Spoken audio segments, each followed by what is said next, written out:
सभी को मेरा स्नेहिल नमस्कार। आज इस टॉक में हम बात करेंगे वर्तमान संदर्भ में राष्ट्र निर्माण में महिलाओं की भूमिका। राष्ट्र केवल भूगोल नहीं होता, राष्ट्र एक जीवित चेतना होता है और उस चेतना का सबसे कोमल किंतु सबसे सुदृढ़ आधार नारी है। राष्ट्र निर्माण को प्राय ईंट, पत्थर, नीतियां, योजनाएं और सत्ता से जोड़कर देखा जाता है, किंतु ये दृष्टि अधूरी है। वास्तविक राष्ट्र निर्माण उन मूल्यों, विचारों और संस्कारों से होता है जो समाज के मन में धीरे धीरे आकार लेते हैं। ये एक दीर्घकालिक, सूक्ष्म और सतत प्रक्रिया है। इस प्रक्रिया के केंद्र में यदि कोई शक्ति मौन रहते हुए भी निर्णायक भूमिका निभाती रही है तो वह है नारी। वर्तमान संदर्भ में राष्ट्र निर्माण की अवधारणा को समझने के लिए नारी की भूमिका को समझना अनिवार्य है। भारतीय दर्शन में नारी को केवल सामाजिक इकाई नहीं माना गया, बल्कि उसे सृजन की मूल शक्ति कहा गया है।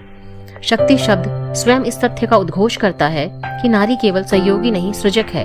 हमारे शास्त्र स्पष्ट कहते हैं, यत्र नार्यस्तु पूजन्ते रमन्ते तत्र देवता। यह कथन राष्ट्र निर्माण का दार्शनिक सूत्र है। जहाँ नारी का सम्मान होता है वहाँ केवल देवत्व नहीं, बल्कि न्याय, समरसता और संतुलन का वास होता है। ऐसा समाज ही दीर्घकाल तक राष्ट्र के रूप में स्थिर रह सकता है।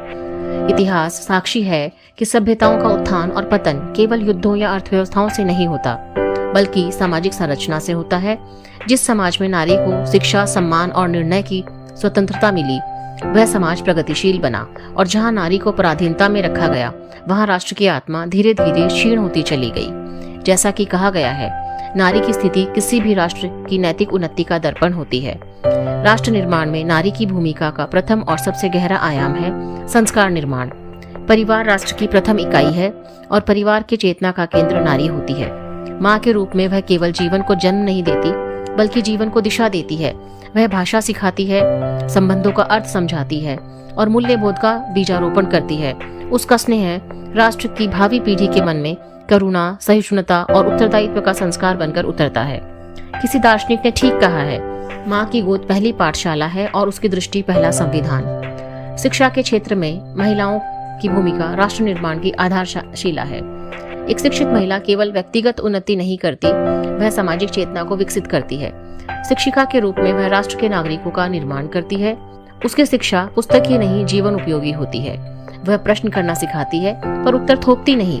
सार्थक रूप में कहा गया है, शिक्षा तब राष्ट्र बनाती है जब वह विचार पैदा करे, केवल आज्ञाकारिता नहीं। आर्थिक क्षेत्र में महिलाओं की बढ़ती सहभागिता राष्ट्र निर्माण का एक सशक्त स्तंभ है। आत्मनिर्भरता केवल आर्थिक शब्द नहीं, बल्कि दार्शनिक अवधारणा है। स्वतंत्र सोच, स्वतंत्र निर्णय और आत्मसम्मान का भाव। जब महिलाएं आर्थिक रूप से सशक्त होती हैं, तो वे केवल आय नहीं अर्जित करती, बल्कि राष्ट्र की अर्थव्यवस्था को संतुलन और स्थायित्व प्रदान करती है। ग्रामीण भारत की महिलाएं स्वयं सहायता समूह के माध्यम से यह सिद्ध कर चुकी हैं कि सहयोग और विश्वास से आत्मनिर्भरता का एक मानवीय मॉडल विकसित किया जा सकता है।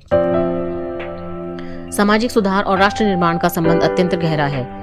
कोई भी राष्ट्र तब तक सशक्त नहीं हो सकता जब तक उसका समाज न्यायपूर्ण न हो। नारी इस सामाजिक न्याय की सबसे बड़ी संवाहिका है। वह अन्याय के विरुद्ध खड़ी होती है, पर हिंसा के साथ नहीं, विवेक के साथ। वह परिवर्तन चाहती है, पर विनाश के माध्यम से नहीं, संवाद के माध्यम से। किसी ने अत्यंत सुंदर कहा है, नारी का संघर्ष क्रांति नहीं चिल्लाता, वह चेतना जगाता है। अंततः यह स्पष्ट हो जाता है कि राष्ट्र निर्माण में महिलाओं की भूमिका किसी एक नीति, योजना या क्षेत्र तक सीमित नहीं है। वह राष्ट्र की आत्मा में प्रभावित होने वाली चेतना है।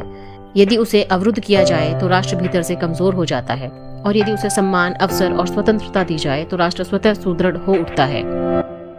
अंत में यही कहा जा सकता है कि राष्ट्र की प्रगति की सबसे विश्वसनीय कसौटी यह नहीं कि उसने कितनी ऊंची इमारतें बनाई, बल्कि यह है कि उसने अपनी महिलाओं को कितना ऊंचा उठने दिया।